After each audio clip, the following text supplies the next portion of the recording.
ഞാൻ വളരെ സാധാരണയായ ഒരു കുടുംബത്തിൽ നിന്ന് വരുന്ന ഒരാളാണ്. അച്ഛൻ ഒരു തയ്യൽക്കാരനാണ്, അമ്മ ഒരു കൂലിപ്പണിക്ക് പോകുന്ന ഒരു തൊഴിലാളിയാണ്. 6ാം ക്ലാസ്സിൽ പഠിക്കുമ്പോഴാണ് സിവിൽ സർവീസ് എന്നുള്ളൊരു കാര്യത്തെക്കുറിച്ച് ആദ്യമായിട്ട് കേൾക്കുന്നത് തന്നെ. ഒരു ദിവസം എൻ്റെ ഒരു മാഷ് ക്ലാസ്സിൽ വന്ന് വലുതാവുമ്പോൾ ആരാവണം എന്ന് ചോദിക്കുകയുണ്ടായി. അപ്പോൾ മാഷ് തന്നെയാണ് ഞങ്ങളോട് പറഞ്ഞത്, നന്നായിട്ട് പഠിക്കുകയാണെങ്കിൽ നിങ്ങൾക്ക് IAS ഒക്കെ ആവാൻ പറ്റുമെന്ന്. അപ്പോഴാണ് IAS എന്നുള്ള ഒരു കാര്യം ഞാൻ ആദ്യമായിട്ട് കേൾക്കുന്നത്. പിന്നീട് 6ാം ക്ലാസ് പഠിക്കുമ്പോൾ തന്നെ പത്രത്തിലൊരു റിപ്പോർട്ട് വന്നു. എൻഡോസൾഫാൻ ദുരിതബാധിതരെ കാസർഗോഡിലെ ജില്ലാ കളക്ടർ സന്ദർശിക്കുന്നതും സഹായിക്കുന്നതുമായിട്ടുള്ളൊരു റിപ്പോർട്ടായിരുന്നു അത്. അത് കണ്ടപ്പോൾ ഒരു IASകാരൻ അല്ലെങ്കിൽ IASകാരി ആയാൽ ഇങ്ങനെയൊക്കെ ചെയ്യാൻ പറ്റും എന്നുള്ളൊരു ഐഡിയ കിട്ടി. അതാണ് ഒരു വലിയ മോട്ടിവേഷൻ ആയത്.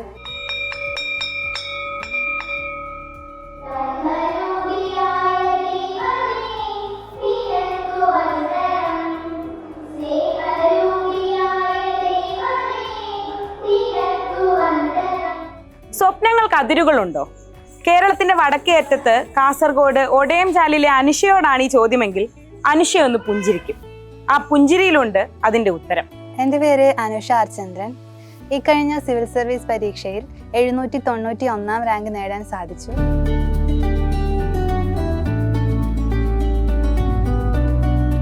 അപ്പം സ്കൂളിൽ പഠിക്കുമ്പോൾ തൊട്ട് അച്ഛൻ പറയാറുണ്ട്, അച്ഛന് ആ സമയത്ത് പൈസ ഇല്ലാത്തതിൻ്റെ പേരിൽ 7ാം ക്ലാസ്സിന് ശേഷം പഠിക്കാൻ പറ്റിയിട്ടുണ്ടായിരുന്നില്ല.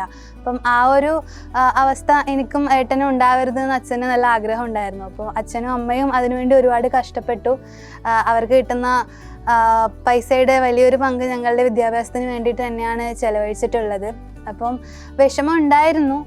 പ്രത്യേകിച്ച് ഞാനിപ്പോൾ UPSCയുടെ ഒരു പ്രിപ്പറേഷനിലേക്ക് പൂർണ്ണമായും ചെന്നപ്പോൾ സാമ്പത്തികമായി തിരുവനന്തപുരം പോയി നിൽക്കുന്നതും അവിടെയുള്ള കോച്ചിങ് അതൊന്നും അച്ഛനും അമ്മയ്ക്കും സാമ്പത്തികമായി എന്നെ സപ്പോർട്ട് ചെയ്യാൻ പറ്റില്ല എന്ന് എനിക്ക് മനസ്സിലായി.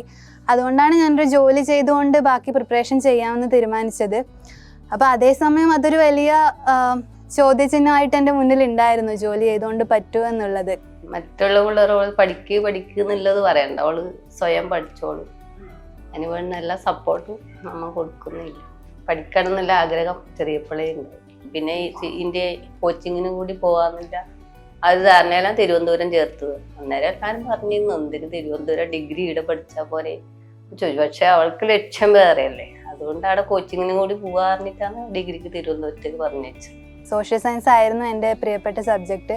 അതുകൊണ്ട് തന്നെ 10ാം ക്ലാസ്സിൽ ഫുൾ A+ കിട്ടിയിട്ടും ഞാൻ ഹ്യൂമാനിറ്റീസാണ് എടുത്തത്. ഹ്യൂമാനിറ്റീസ് എടുത്ത് പിന്നെ എക്കണോമിക്സിൽ ഡിഗ്രിയും പോസ്റ്റ് ഗ്രാജുവേഷനും ചെയ്യുകയുണ്ടായി. അതിനുശേഷം ഞാൻ തിരുവനന്തപുരത്ത് ഫോർച്യൂൺ IAS അക്കാഡമിയിൽ ചേർന്നാണ് സിവിൽ സർവീസിനുള്ള കോച്ചിങ് നേടിയത്. പിന്നീട് ഈ വർഷം 2023 സിവിൽ സർവീസ് പരീക്ഷ എഴുതുകയും റാങ്ക് ലിസ്റ്റ് വരാൻ സാധിക്കുകയും ചെയ്തു. അപ്പോൾ ഒരു വർക്കിംഗ് പ്രൊഫഷണൽ ആയതുകൊണ്ട് തന്നെ ഓൺലൈൻ ക്ലാസ്സസ് വളരെയധികം ഉപയോഗപ്രദവും അതുപോലെ തന്നെ കൺവീനിയൻറ്റും ആയിട്ട് തോന്നിയിട്ടുണ്ട്. കാരണം ചില ക്ലാസ്സുകൾ നമ്മൾ മിസ് ചെയ്താലും പിന്നീട് അതിൻ്റെ റെക്കോർഡിങ് കാണുക എന്നുള്ളൊരു ഓപ്ഷൻ കൂടി ഫോർച്യൂണിൽ അവൈലബിൾ ആയിരുന്നു. ഒരുപാട് നല്ല ഫാക്കൽറ്റി ഉള്ള ഒരു ഇൻസ്റ്റിറ്റ്യൂട്ടാണ്. ഇപ്പം ശൈലേഷ് സാറിൻ്റെ ക്ലാസ്സസ് ആണെങ്കിലും അരുൺ സാറിൻ്റെ എക്കണോമിക് ക്ലാസ്സസ് ആണെങ്കിലും നന്ദഗോപൻ സാറിൻ്റെ ജോഗ്രഫി ക്ലാസ്സസ്, അങ്ങനെ ഒരു ക്ലാസ്സും മിസ്സാക്കാതെ കാണുന്ന ഒരു ആസ്പിരൻ്റ് ആയിരുന്നു ഞാൻ. പിന്നെ എൻ്റെ മെയിൻസ് പ്രിപ്പറേഷൻ്റെ സമയത്തും അവിടെ തന്നെയാണ് ഞാൻ മെയിൻസ് ടെസ്റ്റ് സീരീസ് എടുത്തത്. ഫാത്തിമ ഹാരിസ് മാം ആയിരുന്നു എൻ്റെ മെൻറ്റർ. എൻ്റെ ആദ്യത്തെ ഉത്തരങ്ങളിൽ ഒരുപാട് പ്രശ്നങ്ങൾ ഉണ്ടായിരുന്നു. അതൊക്കെ ചൂണ്ടിക്കാണിച്ച് പിന്നെ മെയിൻസിൻ്റെ ടൈം ആയപ്പോഴത്തേക്കും അതിനെ പാകപ്പെടുത്തി എടുത്തതിൽ ഫോർച്യൂണിലെ ഫാക്കൽറ്റികൾ വലിയ റോള് ചെയ്തിട്ടുണ്ട്. അതുപോലെ തന്നെ ഇൻ്റർവ്യൂവിൻ്റെ ടൈമിലും എൻ്റെ മെൻറ്ററായിട്ടുണ്ടായിരുന്നത് അച്യുത് സാറാണ്, പിന്നീട് ആൻഡൺ സാറും. അപ്പം ഞാനൊരു ഫുൾ ടൈം വർക്ക് ചെയ്യുന്ന ആളായതുകൊണ്ട് തന്നെ എൻ്റെ കണ്ടൻറ് ഒരുപാട് ഉണ്ടാക്കാനുള്ള സമയമില്ലായിരുന്നു.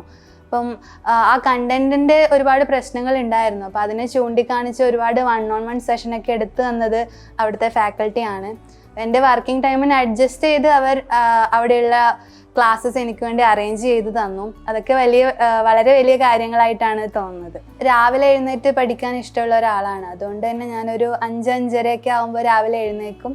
എന്നിട്ട് ഉച്ചയ്ക്ക് വർക്ക് തുടങ്ങുന്നത് വരെ പഠിക്കും. അതായിരുന്നു ഒരു പ്ലാൻ. പിന്നെ ഹോബീസ് എന്ന് പറയാൻ ഞാൻ മലയാളം ഫിക്ഷൻ ഒരുപാട് വായിക്കുന്ന ഒരാളാണ്. അപ്പോൾ എൻ്റെ ഓപ്ഷണൽ സബ്ജക്റ്റും മലയാളമായിരുന്നു. അതുകൊണ്ട് ടെൻഷൻ വരുമ്പോഴൊക്കെ ഞാൻ ഒരുപാട് പുസ്തകങ്ങൾ വായിക്കാൻ ശ്രമിക്കാറുണ്ട്. അതുകൂടാതെ സ്ട്രെസ് വരുമ്പോൾ പ്രധാനമായിട്ടും ചെയ്തിരുന്ന കാര്യം ഇഷ്ടപ്പെട്ട ഫുഡ് കഴിക്കുക എന്നുള്ളതായിരുന്നു. നമ്മൾ ഗവൺമെൻറ് സ്കൂളിലാണോ മലയാളം മീഡിയം ആണോ ആ കാര്യങ്ങളൊന്നും ഈ ഒരു എക്സാമിൻ്റെ പ്രിപ്പറേഷനെ ബാധിക്കുന്നില്ല എന്നാണ് എനിക്ക് തോന്നുന്നത്. ഇപ്പം ഞാൻ സ്കൂളിൽ പോയപ്പോഴും പല കുട്ടികളും വന്ന് സംസാരിക്കുകയുണ്ടായി, ചേച്ചി ഒരു മാതൃകയാണ് എന്നുള്ള രീതിയിൽ. അപ്പം ഞാൻ പറയുന്നത് നമ്മൾ സാധാരണ ഒരു പശ്ചാത്തലത്തിൽ നിന്ന് വരുന്ന ഒരാളാണെങ്കിലും സാധാരണ സ്കൂളിൽ പഠിച്ച ആളാണെങ്കിലും ഒരാഗ്രഹം ഉണ്ടെങ്കിൽ അത് സിവിൽ സർവീസ് എന്നാണോ അല്ലെങ്കിൽ മറ്റേതെങ്കിലും ജോലി ആവട്ടെ, അങ്ങനെ ഒരു മേഖലയിൽ നല്ല ആഗ്രഹം ഉണ്ടെങ്കിൽ അതിനുവേണ്ടി പ്രവർത്തിക്കാനും ഉള്ള ഒരു മനസ്സുണ്ടെങ്കിൽ ആർക്ക് വേണമെങ്കിലും അവരുടെ ലക്ഷ്യത്തിൽ എത്താൻ കഴിയുമെന്ന് തന്നെയാണ് ഞാൻ വിശ്വസിക്കുന്നത്. സാധാരണക്കാരെ സഹായിക്കാൻ, സമൂഹത്തെ സേവിക്കാൻ ഒരു തയ്യൽ തൊഴിലാളിയുടെ മകൾക്ക് സ്വപ്നം കാണുന്നതിന് അതിര് വേണ്ടെന്ന് ലോകത്തിന് കാട്ടിക്കൊടുക്കാൻ അനുഷ പഠിക്കുകയാണ്, പൊരുതുകയാണ്. നമ്മുടെ സർക്കാർ സ്കൂളുകളിൽ പഠിക്കുന്ന നിരവധി കുട്ടികൾക്ക് പ്രചോദനമായി. If you can dream it, you can do it.